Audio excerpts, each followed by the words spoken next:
안녕하세요. 세상공부 트리거입니다. 요즘 소프트웨어 개발하시는 분들과 대화를 하다 보면 프로그램 개발 언어로 파이썬을 주로 사용한다고 하시더라고요. 저는 중학교 때 베이직 언어, 대학에 가서 파스칼, 포트란 대학원 가서 C 언어를 조금 배웠었습니다. 제 연배들에겐 나름 좀 아는 척하고 살았는데 인공지능과 딥러닝이 일반화되면서 도대체 무슨 말인지 알아들을 수 없는 일방적인 대화로 이어지곤 합니다. 가만히 있으면 완전히 바보가 될 것 같아서 최원영님의 비전 공자를 위한 이해할 수 있는 IT 지식을 읽었습니다. 이 소프트웨어가 어렵다고 느껴지는 이유는 기성 제품이 별로 없다는 것입니다. 더군다나 6개월에 하나씩 새로운 기술과 트렌드가 등장합니다. 컴퓨터는 숫자, 0과 1밖에 모릅니다. 아랍어를 하는 중동 사람과 만나면 중간에 통역을 해주는 사람이 필요하듯 프로그래머는 인간과 컴퓨터 중간에서 통역을 해주는 사람입니다. 따라서 프로그래머는 주문서인 프로그램을 만들고 컴파일러라는 전문 프로그램이 컴퓨터 언어로 바꿔줍니다. 보통 개발자들은 프로그램을 작성하는 사람들을 말하는데 이때 사용하는 언어가 자바나 파이썬이나 루비 또는 스위프트 등입니다. 컴파일러는 작성된 프로그램을 숫자 0과 1로 변환시켜 컴퓨터에 전달합니다. 프로그래머들은 어떻게 어려운 프로그램을 술술 적어낼까요? 마치 우리가 한글이나 워드 프로세서를 사용하듯 개발자들만을 위한 통합 개발 환경 프로그램을 사용합니다. 그 프로그램들에는 기본 언어인 안드로이드용이나 애플용 또는 자바나 파이썬 개발용이 다 들어있고 표 만들기 등 다양한 기능들이 들어있습니다. 왜 이렇게 많은 복잡한 프로그램들이 있어야 할까요? 속도와 활용성 면에서 다들 장단점이 있기 때문에 개발자들이 다양한 프로그램을 사용 중입니다. 예를 들어 C 언어가 발전해서 C, 뿔뿔이나 파이썬으로 진화한 것입니다. 기계어에 가까울수록 속도는 빠르고 인간어에 가까울수록 프로그램, 양이 많아져서 속도가 느립니다. 그러나 컴퓨터가 고성능화되면서 보다 복잡하고 기능이 많은 언어들로 진화하고 있습니다. 다만 기계어에 가까운 저수준의 언어들은 아직도 간단한 기능의 전자제품인 복합기나 라디오 또는 프린터 등 컴퓨터에 많이 적용되고 있습니다. 컴퓨터는 어떻게 작동할까요? 뇌에 해당하는 중앙연산장치인 CPU와 보조기억장치로는 자기장을 이용한 하드디스크와 반도체를 이용한 SSD가 있습니다. 지금은 속도, 면에서 우월한 SSD가 대세입니다. 그냥 파일 저장 장치라고 이해하시면 됩니다. 주 기억장치인 램, 그리고 메인보드로 구성됩니다. 컴퓨터 화면에 포토샵 아이콘을 두 번 클릭하면 포토샵 프로그램 실행 파일을 동작시키라는 명령이 보내지고 보조 기억 장치에서 실행에 필요한 데이터가 메모리로 올라갑니다. 이것을 중간에서 잘 조정해주는 것이 윈도우나 맥 또는 안드로이드 운영체계입니다. OS라고 부릅니다. OS는 우리 대신 하드웨어를 관리해줍니다. 용량이 얼마나 있는지, 프로그램이 있는지 없는지 다 알고 있습니다.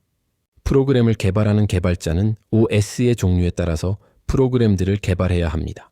만약 OS가 10개라면 같은 작업을 10번씩 해야 합니다. 그래서 탄생한 것이 자바입니다. 자바를 만든 팀은 각 운영체계 위에 JVM이라는 소프트웨어를 만들어 개발자들이 OS별로 여러 개의 프로그램을 만들 필요 없이 자바로만 만들도록 했습니다.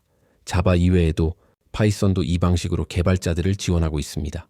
물론 자바나 파이썬을 사용하면 속도가 느려지는 단점은 있습니다.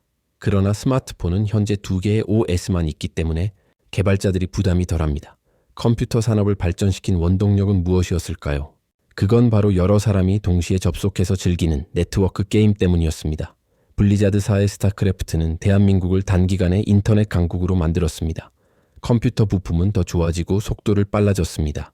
어느 구역의 컴퓨터들을 연결한 것을 로컬 네트워크의 약자인 랜이라고 한다면 랜 간 서로 연결한 것을 만이라고 합니다. 그리고 도시와 도시, 나라와 나라를 모두 연결하면 월드와이드 에이리어 네트워크인 WAN이 됩니다. 이 모든 연결들이 일어난 것이 불과 20년도 안 됐습니다. 복잡한가요? 한강을 걸으면서 카카오톡을 설치하고 실행시켰을 때 어떤 일이 벌어지는지 예를 들겠습니다. 먼저 앱스토어에서 다운로드 버튼을 누르면 기지국으로 설치 파일을 보내달라는 신호가 갑니다. 신호는 WAN을 따라 앱스토어에 있는 카카오톡 설치 파일로 접근하고 다운로드 됩니다. 보조 기억 장치에 실행 파일들이 저장되고 카카오톡을 실행시키면 메모리로 파일들이 올라오고 CPU가 동작을 수행합니다. 기지국과 카카오 서버가 중간 매개체가 되어 문자나 이미지, 동영상을 주고받을 수 있게 지원합니다. 편지에 주소가 있듯이 인터넷 세상에서도 주소가 있습니다. 컴퓨터별로 고유한 주소가 있는 거죠. 국제 인터넷 주소 관리 기구에서 각 국가별 12자리 숫자로 이루어진 인터넷 주소를 통합 관리합니다. 그런데 최근 인터넷 인구가 늘면서 주소가 부족한 상황이 발생하게 되었습니다. 그래서 숫자 구분을 4개에서 6개로 늘렸습니다. 우분투가 뭔지 아세요? 우분투를 알기 위해서는 리눅스를 알아야 합니다. 리눅스는 리누스 토발스가 개발했는데 윈도우나 맥 OS와 비슷한 OS입니다. 리눅스가 차별화되고 높은 시장 점유율을 갖게 된 건 무료이기 때문입니다. 리눅스는 왜 무료로 배포했을까요? 마이크로소프트사의 독점에 저항하는 사람들이 만들었기 때문입니다. 결국 지금의 안드로이드 OS의 탄생을 이끌었습니다. 우분투는 리눅스의 유명한 버전 중 하나입니다. 또 다른 유명 버전으로 레드햇 리눅스도 있습니다. 인터넷 데이터 센터가 무엇일까요? 개인이 사무실이나 집에 서버를 두고 쇼핑몰 등의 사업을 할 수 있습니다. 1년 내내 항상 전원을 켜놓기 때문에 외부의 디도스 공격 등 문제가 생겼을 때나 고장났을 때 데이터를 백업해야 할 때 대처에 어려움이 있습니다. 이런 일들을 대신해주는 곳이 인터넷 데이터 센터 IDC입니다. 구글, 네이버, 카카오, 아마존, 페이스북 등은 외부의 IDC, 기업들에게 호스팅 서비스를 받기보다는 스스로 데이터 센터를 건설해서 독자적인 서버 시스템을 운영하고 있습니다. 컴퓨터는 다양한 표현을 어떻게 이해할 수 있을까요? 서버가 고객들과 소통하는 접점을 열어두는데 그것을 API, 어플리케이션 프로그래밍 인터페이스의 줄임말입니다. 컴퓨터는 0과 1만 이해할 수 있다고 했습니다. 그렇다면 각 나라마다, 지역마다, 개인마다 표현이 다양한 것을 어떻게 수용할까요? good, great, okay, 잘했어, 잘했군, 좋아, 잘됐군이란 표현을 기계는 전혀 알아들을 수 없습니다. 그래서 잘됐어는 200번대 코드로 표현하기로 했습니다. 숫자로 정해버리면 간단하니까요. 이런 식으로 코드를 통해 서버는 고객들과 데이터로 소통합니다. 소프트웨어를 개발할 때 번역 기능을 넣어야 하는 경우가 있습니다.